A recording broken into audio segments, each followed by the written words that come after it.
Saya tidak akan memberikan kesempatan kepada mahasiswi tersebut untuk mensyiarkan ayat-ayatnya. Saya tidak akan berikan kesempatan. Karena ketika kita minta untuk membaca Al-Quran, itu sama saja saya memberikan kesempatan kepada mahasiswi tersebut mensyiarkan agama dia. Bismillahirrahmanirrahim.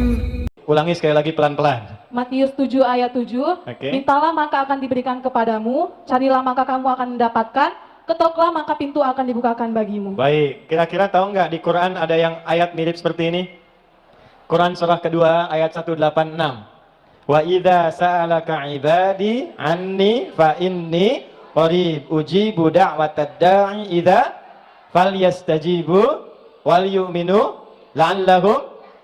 Kalau kamu butuh apapun, mintalah kepadaku, maka aku akan kabulkan dan berikan jawaban kepadamu seperti yang kau inginkan. Maka yakinlah kepadaku, aku berikan petunjuk kepadamu untuk memudahkan urusanmu. Mirip ya? Sebenarnya tadi sore sudah ada pertanyaan. Pertanyaannya, apa tanggapan Ustadz tentang video viral Ustadz Adi Hidayat? Tapi tidak saya jawab. Kenapa tidak saya jawab? Karena ini bagi saya buah si malakama. Ya, ketika saya menjawab ini agak berat di satu sisi, ada plus minus. Dan saya memilih memberikan jawaban offline. Dan saat ini pertanyaannya dengan diksi yang berbeda. Bagaimana jika Ustadz di posisi seperti Ustadz Adi Hidayat, apa yang akan Ustadz lakukan? Baik, ini kapasitasnya berarti saya bukan nanggapi Ustadz Adi Hidayat ya. Ini kapasitasnya bukan nanggapi. Untuk pertanyaan, apa tanggapan Ustadz tentang video Ustadz Adi Hidayat yang tadi sore, saya tidak menjawab. Dan ini pertanyaannya beda.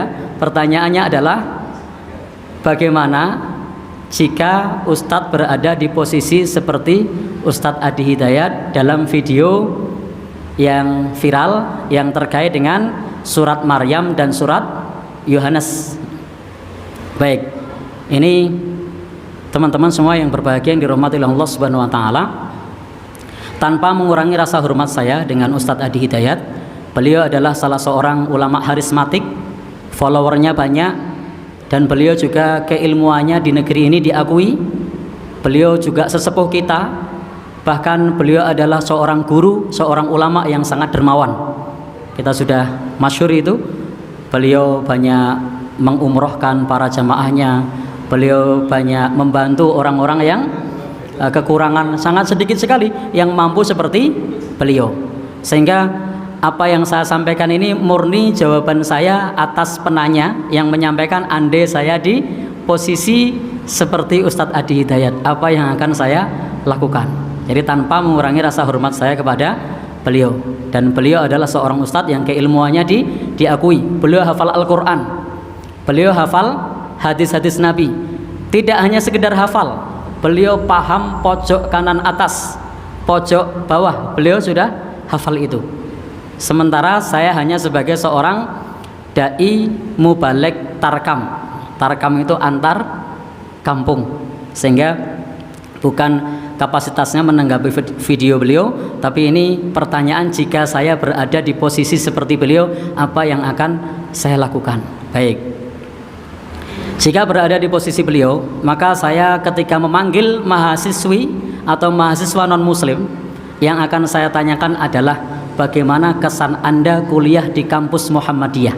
Jadi akan mempromosikan kampus Muhammadiyahnya, sehingga kesan pesannya itu akan kita sampaikan, akan kita share kepada jamaah. Ketika mahasiswa mengatakan saya sangat senang di sini, alhamdulillah kita sebagai seorang muslim bisa membuat saudara-saudara kita nyaman untuk belajar bersama dengan kita, sehingga bisa kerasan untuk bisa belajar bersama kita.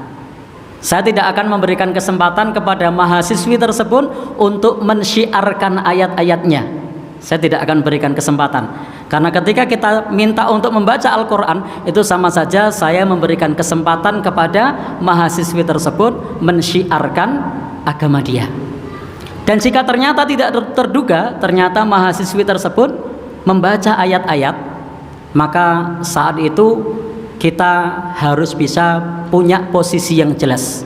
Karena tidak boleh kita ridho dengan sesuatu yang itu berbeda konsep dengan agama kita. Misalnya ternyata mengutip surat Yohanes pasal berapa? 3 ayat 16 yang menyebutkan anak Allah.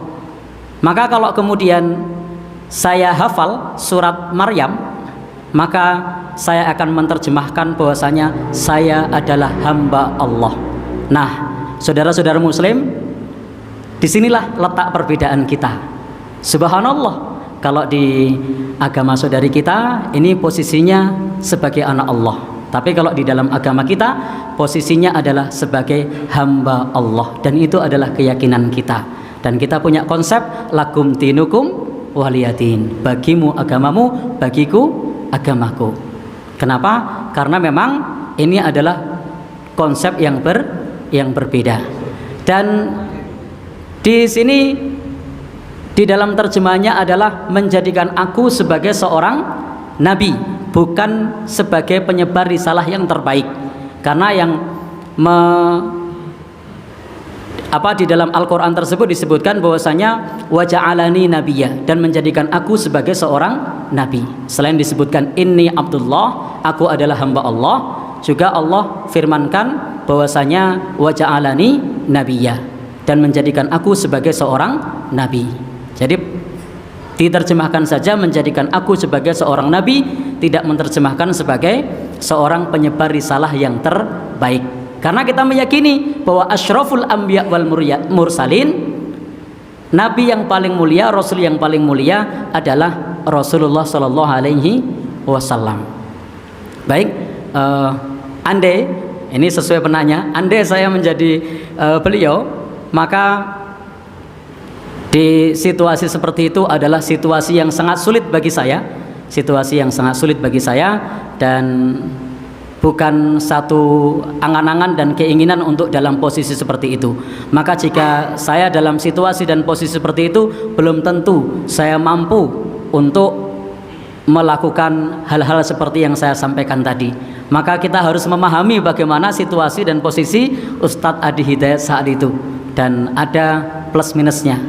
Tetapi di sini konteksnya tadi penanya menyatakan bagaimana sikap saya jika berada di posisi seperti itu. Kenapa?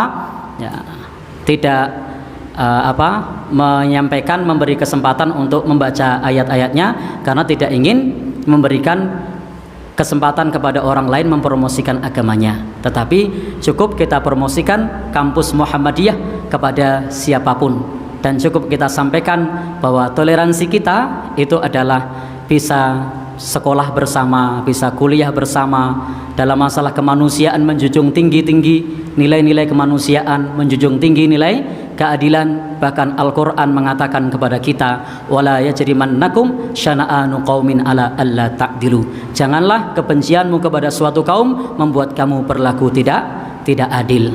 Al-Quran mengajarkan kepada kita jangan sampai kita berlaku tidak adil meskipun kepada yang kita tidak suka sekalipun.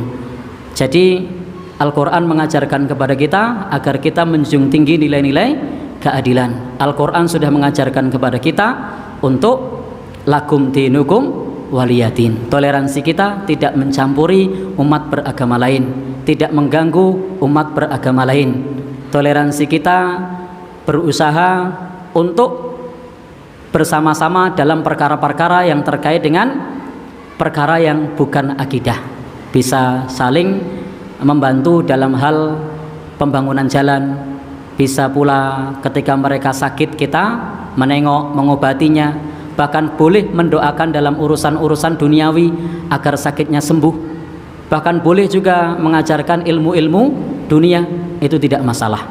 Tetapi dalam konteks akidah memang itu bukan sesuatu yang sama, bukan sesuatu yang mirip, karena di dalam akidah mereka bahwa Nabi Isa adalah dianggap sebagai anak Allah, sementara dalam agama kita Allah berfirman dengan tegas, qul huwallahu ahad Allahus samad lam yalid walam yulad walam yakul lahu kufuwan ahad. Allah Subhanahu wa taala itu maha tunggal, bahwa semuanya bergantung bertawakal kepada Allah, dan Allah itu tidak melahirkan dan tidak dilahirkan, dan tidak ada seorang pun yang setara dengan beliau. Dan harapan saya dengan apa yang saya sampaikan ini tidak membuat kita kemudian berpecah belah, tetapi hendaknya kita bersikap objektif bahwa seseorang di dalam bersikap bisa saja punya sudut pandang yang berbeda. Wallahu alam bishawab.